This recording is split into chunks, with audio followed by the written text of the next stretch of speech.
లేదా ఇతరుల హృదయాల్ని గాయపరచడం కానీ లేదా నొప్పించడం కానిటువంటి అట్లా నొప్పించాలనే ఉద్దేశంతో ఈ కవి ఈ పాట రాయలేదు. తరతరాలుగా అణిచివేతకు గురవుతున్నటువంటి దళితులు, ఈ దళితులుగా పుట్టినటువంటి నేరానికి ఆయుధాలు కలిగి ఉండడానికి వీల్లేదని, ఆస్తులు కలిగి ఉండడానికి వీల్లేదని, విద్య నేర్చుకోవడానికి వీల్లేదని, రాజ్యాధికారం చేయడానికి వీల్లేదని అనగదొక్కినటువంటి ఆ దళితులు వాళ్ళ కృషితో ఈ వ్యవస్థను సవాలు చేస్తూ, ఈ అగ్రకుల ఆధిపత్యాన్ని సవాలు చేస్తూ మాకు తెలివి ఉంది, మాకు ప్రతిభ ఉంది, మాకు ప్రతిభ లేదని ఇంతకాలం మీరు అనగదొక్కారు. సవాలు చేస్తా ఉన్నాం. ప్రతిభ ఎవడి సొత్తు కాదు. ప్రతిభ మా శ్రమ నుంచి పుట్టుకొచ్చింది, మా కష్టం నుంచి పుట్టుకొచ్చింది, మా నెత్తుల నుంచి పుట్టుకొచ్చింది.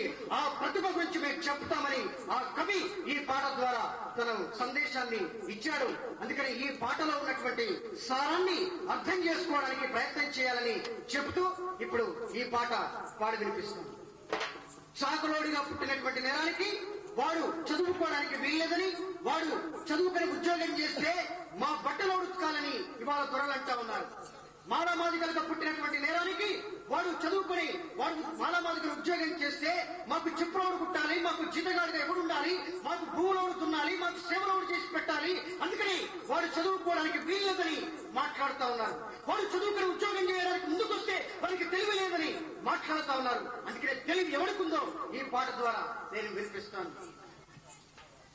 అయ్యా మా తెలంగాణలో, మా తెలంగాణ అంటే మళ్ళీ ఇంకేమనుకునేది, తెలంగాణలో ఉన్నటువంటి జనం మాట్లాడుకునే భాష. ఎందుకంటే ఆంధ్ర తెలంగాణ వీడియోడర తెలంగాణ మళ్ళీ ఆంధ్ర అని మళ్ళీ లేనిపోని గొడవలు.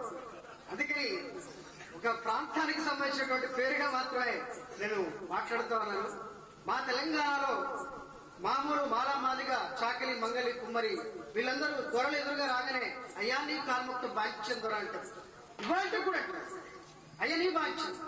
అందుకని ఆ బాధ్యగాళ్ళందరూ ఇవాళ చాకలి, మంగలి, కుమ్మరి, మాలామాదిగ సమస్త కింది కులాల వాళ్ళు ఐక్యమై, వాళ్లే కాకుండా అగ్ర కులాల్లో ఉన్నటువంటి పేదలతో ఐక్యమై ఇవాళ దున్నేవాడికే భూమి కోసం ధరల దోపిడీ, వెట్టి చాకరికి వ్యతిరేకంగా పోరాటాలు చేస్తా ఉన్నారు. అందుకని ఆ బాంచగాళ్ళు ఏమంటున్నారంటే, అరే బాంచోళ్ళని బంధం వేసి శూద్రులని ముద్దాలేసి, అరే మన తాతల తండ్రుల నుండి మన బతుకుల మంటల కలిపి, మన తాతల తండ్రుల నుండి మన బతుకుల మంటల కలిపి పైకొచ్చిన పెద్దరికం ఇది పడకెత్తి పుస కొడత ఉన్నది, అగ్రపురుషము గక్కుతున్నది. అందుకో రకుతు పండుకో దొంగల దరిమే తందుకై, అందుకో రకుతు పండుకో ఈ దొంగల దరిమే తందుకై,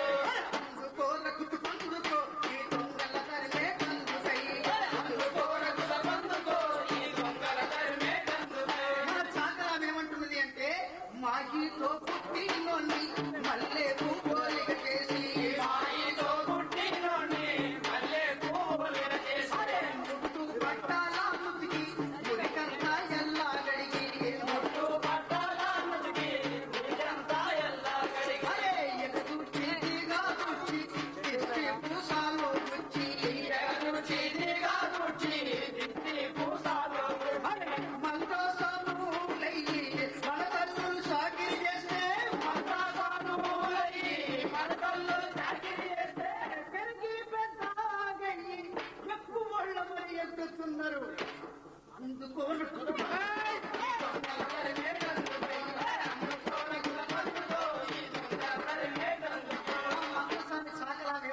అంటే వాడు పుట్టినప్పుడు వాడి బొట్టు కోసింది నేనే, వాడు ఏరిగితే బుద్ధి కలిగింది నేనే, వాడి బట్టలు మల్లెపూలకు ఉతికింది నేనే, వాడికి స్నానం చేయించింది నేనే.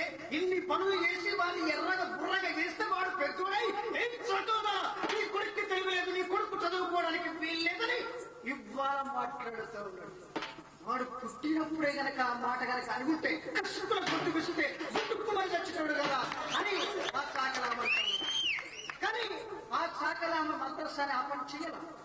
ఆమెకు ఒక విశాలమైనటువంటి హృదయం ఉన్నది, ప్రేమ, మానవతా దృక్పథం ఉన్నది. అందుకని ఆమె పని చేయాలి. తన పిల్లల మాదిరిగానే ఆ వాడిని కూడా చూసుకొని పెంచి పెద్దోళ్ళు చేసింది. అందుకే వాళ్ళకు తెలివి నాకుతుందని మాట్లాడుతూ ఉన్నావు. అందుకనే తెలివి ఎవడుకుంది, నాకుంది అని అందుకో రకుతు ఈ దొంగల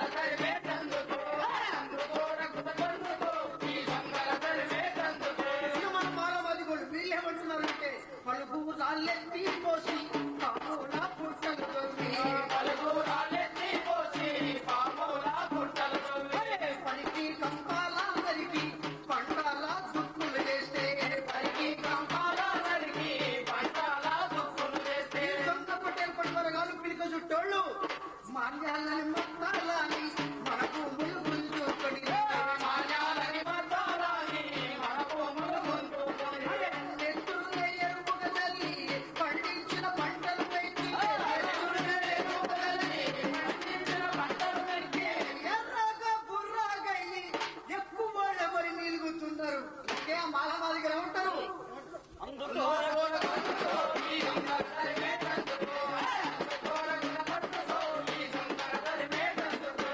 వాళ్ళు కుటుంబ సరిగా అందుకోవట్లేదు, అందుకని మీరు అందుకో. ఇక మన వడ్డేవాళ్ళు భవనాలు కట్టేవాళ్ళు వీళ్ళు ఏమంటున్నారంటే, అరే పిడికిళ్ళే కన్నులయ్యి ముడి పంటల బహుళ తీసి గట్టి కర్పూరాల అడ్డంగా నిలువు చెక్కి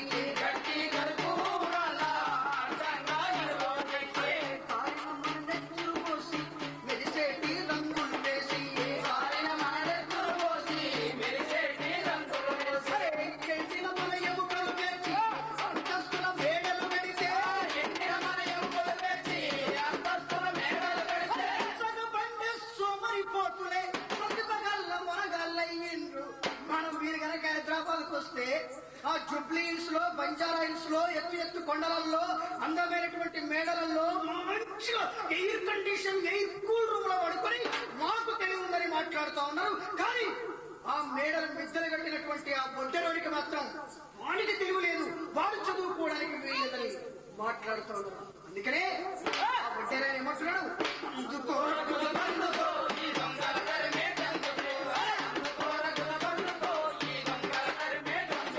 ఇక మన గౌండ్లోళ్ళు కళ్ళు గీసేవాళ్ళు ఊపిరి కాబట్టి ఉడుము తీరుగా పాటి ఈదురుగాలుల్లో ఈతమానుల నెత్తి ముళ్ళ జగ్గల్లో ఈగి పెయ్యంత చిన్నులైతే కాలిన మాన చెమట కల్లయి పొంగిన జుర్రి బాగా, అరే కాలిన మాన చెమట కల్లయి పొంగిన జుర్రి కైపెక్కి మదమెక్కిన దొరల ముద్దు బిడ్డలే ప్రతిభావంతులట. వాళ్ళే శాస్త్రవేత్తలు అవుతారట, వాళ్ళే డాక్టర్లు అవుతారట, వాళ్ళే ఇంజనీర్లు అవుతారట. ఈ గౌంలోని కొడుకు మాత్రం చదువుకోవడానికి వీల్లేదు, ఎందుకంటే వానికి తెలివి లేదట. అందుకే గౌండ్లో ఏమంటాడు, ఇక నేను ఇప్పటి నుంచి ఆ కళ్ళు గీయను, ఈ మాటను బాగుండదు. అందుకే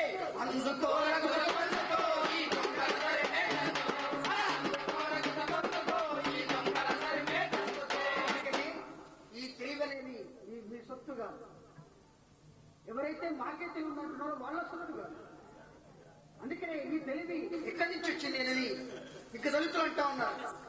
అరే ప్రతిభ వాళ్ళ సొత్తులాగా పళ్ళు రేగి ఎగురుతున్నారు, ప్రతిభ వాళ్ళ సొత్తులాగా పళ్ళు రేగి ఎగురుతున్నారు, తెలివి వాళ్ళ సొత్తులాగా పళ్ళు రేగి, అరే తెలివి వాళ్ళ సొత్తులాగా పళ్ళు రేగి ఎగురుతున్నారు, తెలివి వాళ్ళ సొత్తులాగా పళ్ళు రేగి ఎగురుతున్నారు. ప్రతిభ యాడ పుట్టేరు ప్రతిభెవ్వరి సొత్తులో,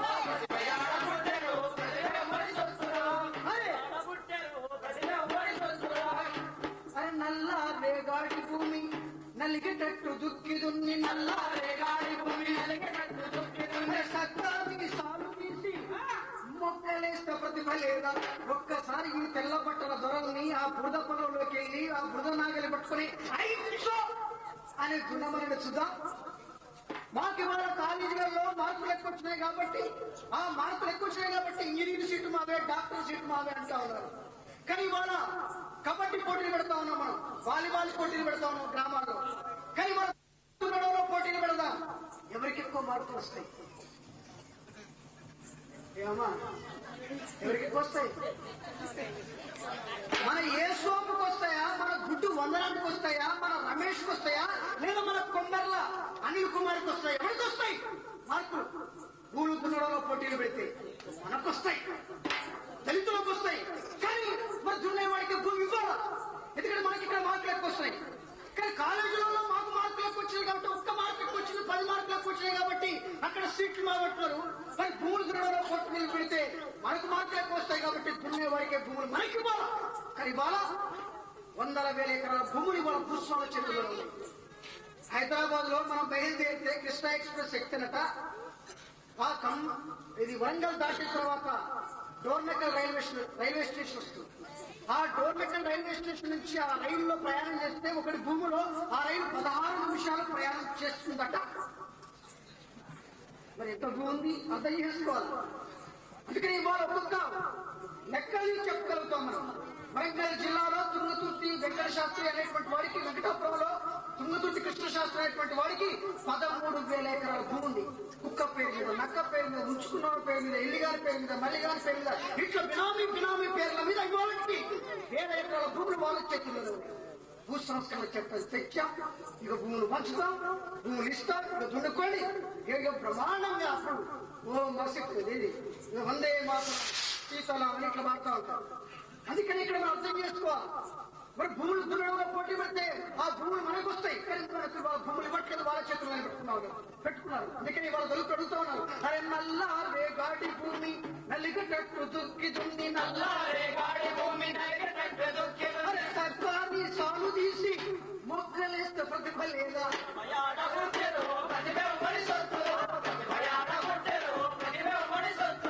ఎండు చెక్కాల పోసి తిండు మంచాలల్లితే, చెక్కాల పోసి తిండు మంచాలల్లితే, పండి కుర్ల ఈ దొరలకి మన ప్రతిభ ఏడా కనిపిస్తుంది.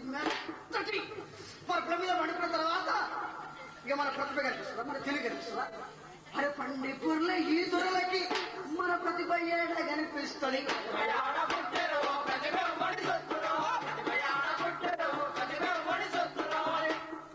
ఎండి నా మన్ను తెచ్చి పిండోలే పిసికి పిసికి, ఎండి నా మన్ను తెచ్చి పిండోలే పిసికి, కుమ్మారి సార తిప్పి కుండ చేస్తే ప్రతిభ లేదా? ఆ కుమ్మరైనా సార తిరుగుతూ ఉంటే వారు ఏళ్ళు ఇట్లా ఆడుతూ ఉంటే డిజైన్ కుండలు వస్తాయి. ఒక్కసారి మన తెల్లలో బట్టల దొరలు ఆ కుమ్మరి సార దగ్గర కూర్చొని చావని అది ఇట్లా అడిపోతుంది, అక్కడ తెలివి ఎవడికి? మరి కుమ్మారి సార తిప్పి కుండ చేస్తే ప్రతిభ లేదా?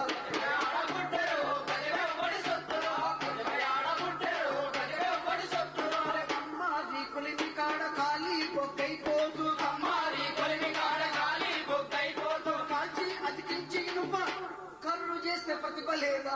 ఆ కొలిమి దగ్గర కమ్మరాయన కూర్చుంటే ఆ మంటల కలర్ను బట్టి, మిరుగుళ్ళు బట్టి ఓహో ఇనుము కరుగుతుందని చెప్పేసి ఇనుమును కరిగించి కర్రు చేస్తే నాగలికి పెడితే మనం దున్నుకని మన పంటలు పండించుకుంటా ఉన్నాం.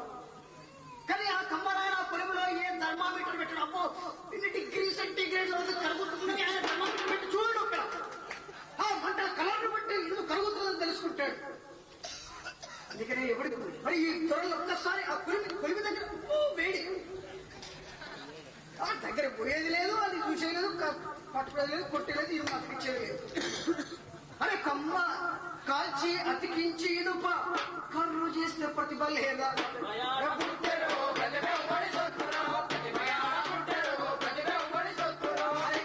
మురుగు వాసాన కంపు కడుపులో నన్నుకున్న, మురుగు వాసాన కంపు కడుపులో నన్నుకున్న, పశువుల తోలిచి కాళ్ళ జోడు చేస్తే ప్రతిభ లేదా?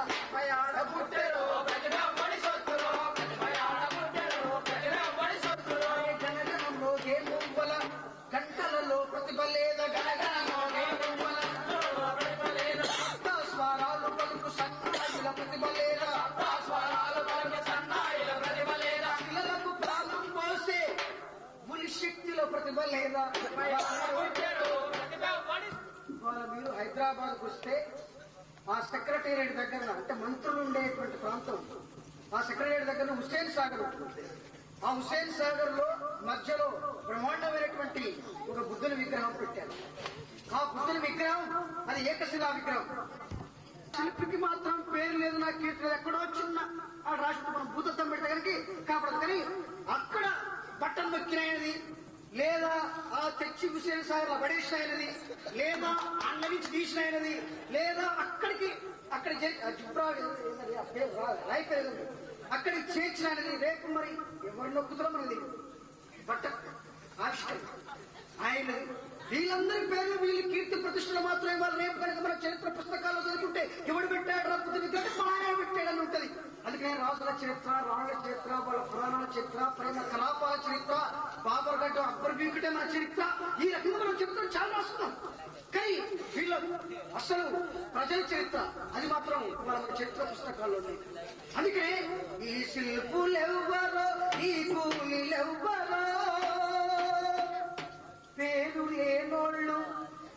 కీర్తి కలవోళ్ళు ఈ శిల్పులెవ్వరో ఈ కూలీలెవ్వరో. సృష్టి నగర్లో మనం పెట్టాం ఇవాళ. అదే మహాకవి సృష్టి అన్నాడు, తాజ్ మహల్ నిర్మాణానికి వాళ్ళెత్తిన కూలీలెవరు? రాజెక్కిన పల్లకి కాదు, దాన్ని మోసిన పొయ్యిలెవరు? సామ్రాజ్యవాద దండయాత్రలో సామాన్యుని సాహసం ఎట్టిదని ప్రశ్నించాడు మహాకవి శ్రీశ్రీ. మరి ఆ రకంగా ఏ దేశ చరిత్ర చూసినా ఏమున్నది గర్వకారణం? నవ జాతి చరిత్ర సమస్తం పరపీడన ప్రాయత్వం అని చెప్పాడు. అందుకని ఇవాళ ఈ పేద ప్రజల చరిత్ర, వాళ్ళ కన్నీళ్ల చరిత్ర ఇవాళ మనం పాఠ్య పుస్తకాల్లో, చరిత్ర పుస్తకాల్లో రాసలేదు. అందుకనే మరి ఈ రకంగా ఈ శ్రమజీవుల చెమట నుంచి పుట్టినటువంటి ఈ చరిత్ర, ఈ శ్రమజీవుల శ్రమ నుంచి పుట్టినటువంటి ఈ ప్రతిభని గుర్తించకుండా ఇవాళ మీకు ప్రతిభ లేదని మాట్లాడుతున్నటువంటి సందర్భంలో మాపై ప్రతిభ ఉంది, ఈ శ్రమ నుంచి ప్రతిభ పుట్టిందని ఇవాళ ఛాలెంజ్ చేసి మనం ఈ పాట ద్వారా మనం మాట్లాడుకుంటా ఉన్నాం. అందుకని ఇక్కడ మనం ఆలోచించాలా, ఎవరికి ప్రతిభ ఉంది? అభినందిస్తున్నాను. వారికి ఉన్న వాక్చాతుర్యం, ప్రజల్లోకి చొచ్చుకుపోగలిగే, ప్రజల మనస్సులోకి దూరగలిగే కెపాసిటీ చాలా తక్కువ. నిజంగా ఆయన నాకు యూనివర్సిటీ డేస్ లో ఎంతో పెద్ద వక్త అయిందని నేను అనుకుంటున్నాను. ఎందుకంటే ఇది ఒక రోజులో వచ్చేది కాదు, ఇది ఒక ఆర్ట్, కళ. సరే, ఎవరి అభిప్రాయాలు వాళ్ళకు ఉన్నాయి. నేను ఈనాడు మరి అంబేద్కర్ అనేది ఒక దళితులకి సొంతమా మరి ఏమో నాకు తెలియదు. దళితులు అంటే ఎవరనేది కూడా నాకు పూర్తిగా తెలియదు. మరి నేను వీరయ్య గారిని రేపో మాపో మన్న కావాలను, ఎందుకంటే ఉన్న ఎమ్మెల్యే నా శాయశక్తుల గత 1 సంవత్సరంగా ఈ కందుకూరు నియోజకవర్గానికి నా శాయశక్తుల నేను ఏదో చంద్రబాబు నాయుడు కాదు, ఎన్టీ రామారావు గారిని అసలే కాదు, వివేశ్వరరావు కాదు, బాబా అంబేద్కర్ అంతకన్నా కాదు. అయితే నా పరిధిలో నేను ప్రజలందరికీ సహాయం చేస్తాను, ప్రయత్నం చేస్తాను. ఇది నా ప్రయత్నం మాత్రం. మరి వారు మాలవారా, మీరు అన్నట్టు నేను పొలాలు ఇస్తున్నందుకు మీరు వేరే విధంగా కమ్మవారా లేదా రెడ్డి గారా లేకపోతే మాదివారా లేకపోతే కుమ్మరవారా కమ్మరవారా ఏ వారా నేను అదేం చూడలేదు. మరి దయచేసి సోదరులు నన్ను అపార్థం చేసుకోవద్దు. ఇక్కడికి వచ్చిన మన బాలకోటేశ్వర గారు అధ్యక్ష వహించారు, అబ్బన్న గారు మరి చాలా తీసినప్పుడు స్వల్ప పరిచయం మాత్రం ఉండేది, ఎక్కువ పరిచయం. అలాగే శ్రీనివాస్ గారు, మరి గద్దర్ గారు. నిజంగా నేను ఇవాళ ఈ ప్రోగ్రామ్ యాక్సెప్ట్ చేయడానికి మొట్టమొదటి కారణం గద్దర్ గారిని చూడాలని వినాలి. చాలా మంది చెప్పారు ఆయన మిమ్మల్ని చెప్తాడు అన్నాడు.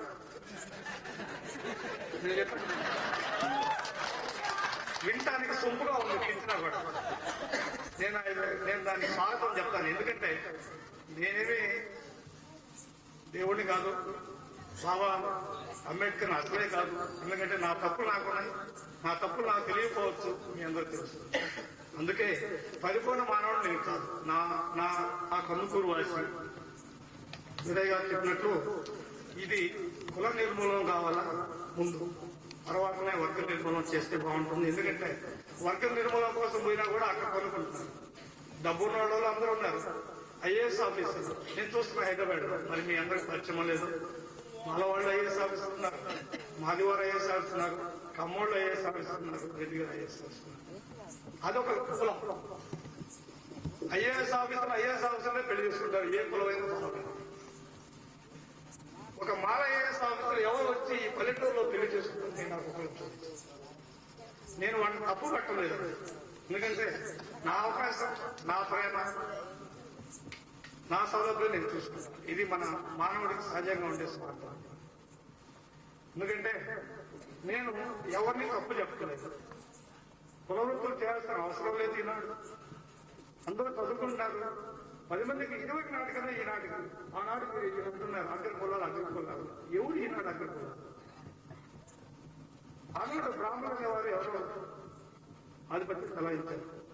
మరి చూపులు ఈ కమ్మారు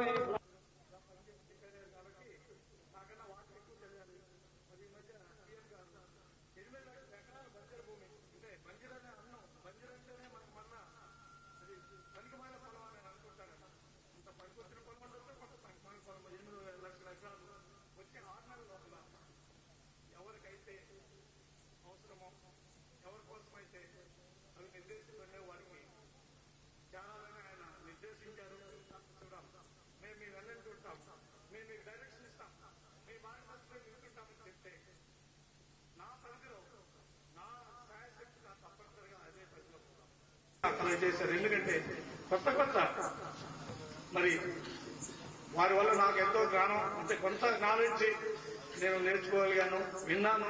ఇక ముందు కూడా వాటితో ఇంపాక్ట్ కావాలని నేను కోరుకుంటున్నాను.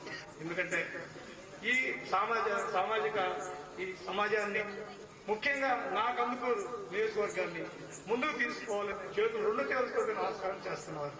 కాబట్టి ఇక్కడికి వచ్చిన మేమంతా ఏం లేదు, శివరాం అంటే ఎవడో ఎల్లాయి కుల్లాయి దాటిపోయేవాడు, దానికేమి కుల ఎఫెక్ట్స్ లేదు. శివరాం చౌదరి అలాంటి ఇబ్బందుల్లో మాకు అనేక మంది మన ఒక కులమే కాకుండా అనేక కులాల్లో సంధానించి సహకరించి మనల్ని ప్రోత్సహించారు. వారికి కూడా మా యువత సంఘం తరఫున కృతజ్ఞతలు తెలియజేస్తున్నాం.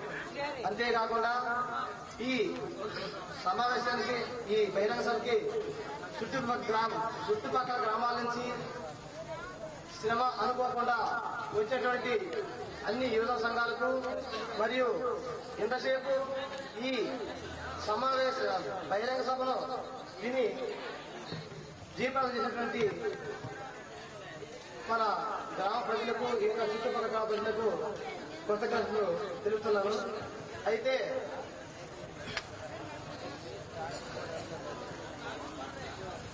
మన